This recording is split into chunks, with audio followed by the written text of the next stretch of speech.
प्रमुख सांस्कृतिक संगठन कुमार उत्सव समिति पक्षर आगामी अक्टोबर 8, 9 और 10 तारीख 3 दिन व्यापी शरदाबाली मुक्ताकाश रंगमंच अनुष्ठित होगाकू जाउछि 58तम कुमार उत्सव 2025।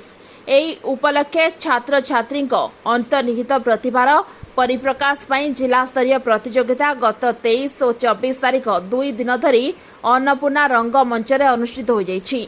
चलित वर्ष यह प्रतियोगिता को दिव्यांगता पार्वती पाटजोशी महापात्र स्मृति में उत्सर्ग कर गीता पाठ ओडिया भागवत पठन श्रीक्षेत्र कुमार कुमारी श्रीक्षेत्र गृहिणी जोग संगीत कौतुक पोशाक संगीत प्रकृता ओडिसी नृत्य भजन नृत्य चित्रांकन आदि प्रतियोगिता अनुष्ठित हो जाइछि।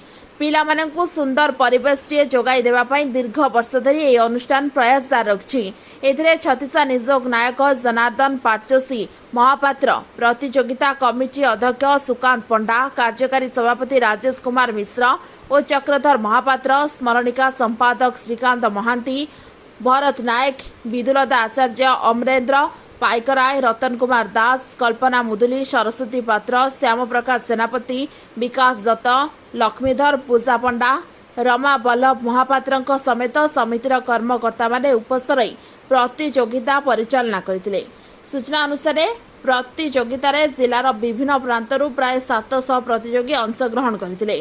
कृति प्रतियोगी मानकु आसंता कुमार उत्सव 2025 मंच रे पुरस्कृत करासिबो बोली समितिर साधारण संपादक स्वाधीन कुमार पंडा जणाइछन्ति। पुरीरू सुधांशु करंक रिपोर्ट उठी लाइव। अधिक खबर देखिया पे उठी लाइव को सब्सक्राइब करंतु एवं ए खबर को अधिक शेयर करंतु।